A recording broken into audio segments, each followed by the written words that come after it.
Woo! Woo! We saw our maintenance man drinking our alcohol, taking very big gulps of our alcohol.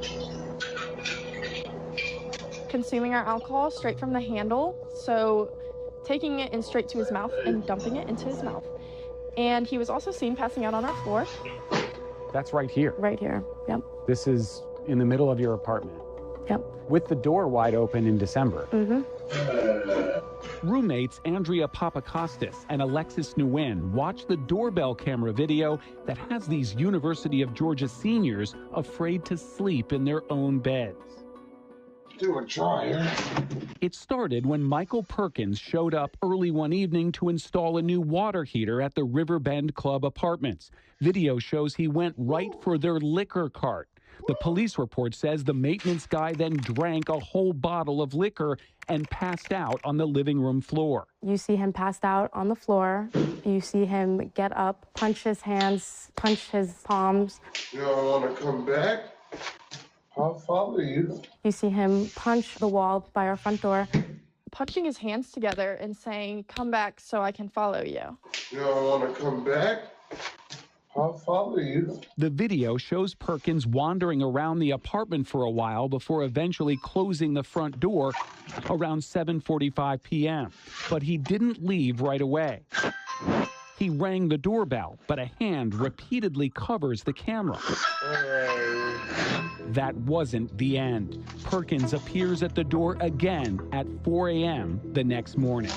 What's the most disturbing thing to you on that video? Coming at 4 o'clock in the morning at a time where most people are sleeping, him trying to enter our apartment. He's reaching for the doorknob, and he is seen twisting the doorknob without a key and without knowing that it's locked. The women were not home. They had just left for winter break. My mind goes to a whole bunch of scenarios of what could have happened if. Man, this is crazy. Oh man, so University of Georgia seniors,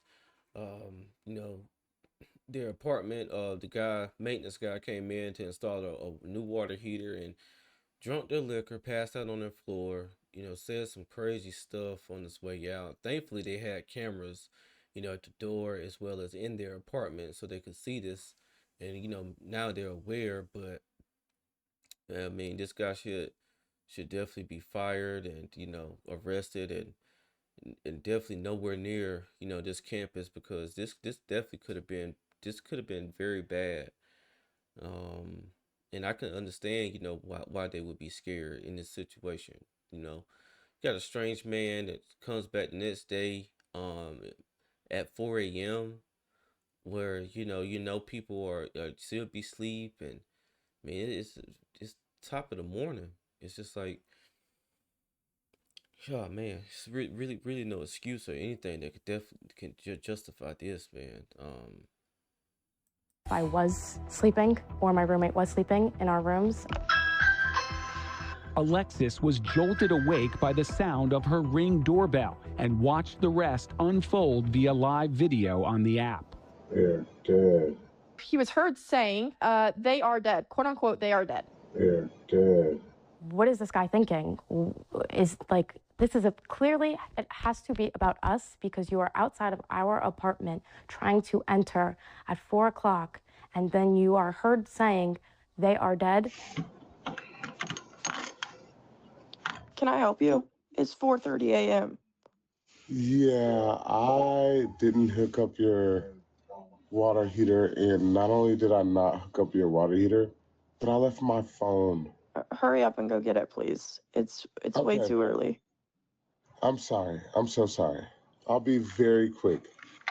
What are you doing? That led the roommates to check all the video. Yeah, he's covering. Once they saw recordings of him drinking and sprawled out on the floor hours earlier, they called police. Jail records show Perkins was arrested on charges of burglary and stalking. The women, no longer feeling safe in their apartment, asked the complex to move them. When you immediately notified them in December, they changed the locks, they fired him. Correct.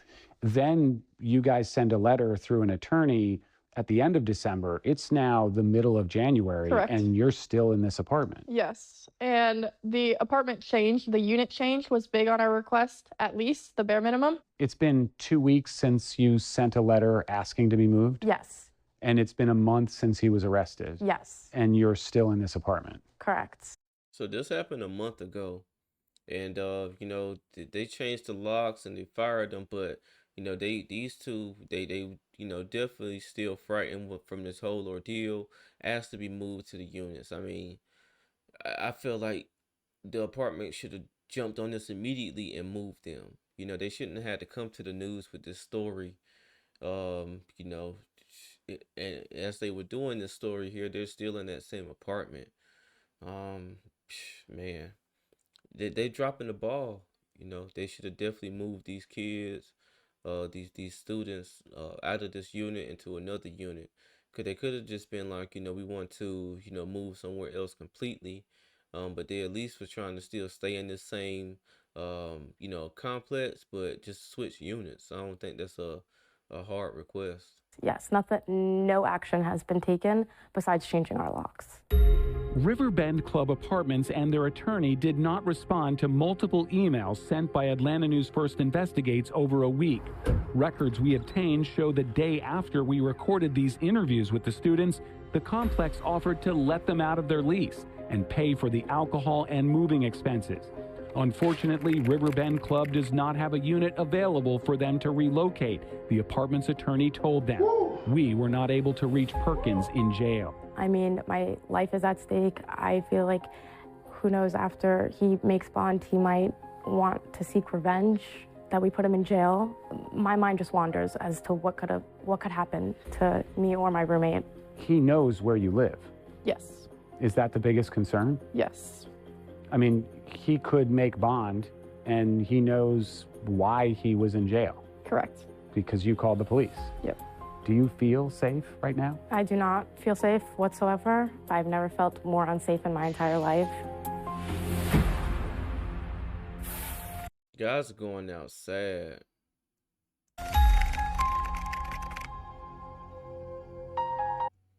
Yeah, so, you know, they're now out of the apartment. They had to come to the news with it in order to get some type of motion on this. And it's sad that they had to do all that. It wasn't enough of a request from their attorney, you know, sending a letter to the apartment complex. But the apartment complex offered to, you know, pay for their moving fees and to let them out of their lease. And, man, it's just sad it just had to come to all of this in order for something to happen.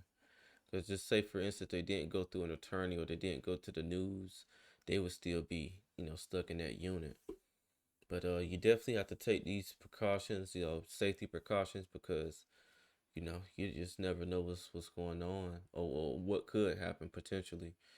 Well, man, you know, these guys are going outside. This dude is obvious drunk, and obviously wasn't in his right mind to be showing up at these young college girls' apartment at 4 a.m. in the morning. Like, you know, even saying some of the things that he was saying, like, you know, come back, I'll follow you, or something like that, and you know, they are dead type of stuff. I mean, you hear that type of stuff, man, your antennas are definitely going to go up if you have any sense of awareness. But luckily, they were able to relocate, man, and I hope the best for them going forward. But just wanted to shed some light on this particular story because it just definitely stood out, you know. Because, you know, when you're living in an apartment complex, it's where, you know, people have the authority or authorized by the apartment to come in and out of your apartment, you know, as they see fit, man. You know, you have to take your safety into, you know, priority. And it's good, again, that they had Ring cameras and stuff like that so they could capture all this and have this as evidence. I'm gonna go ahead and wrap this up. If you like my content, make sure that you like, comment, and subscribe to my channel. This is Justin Paul. Peace.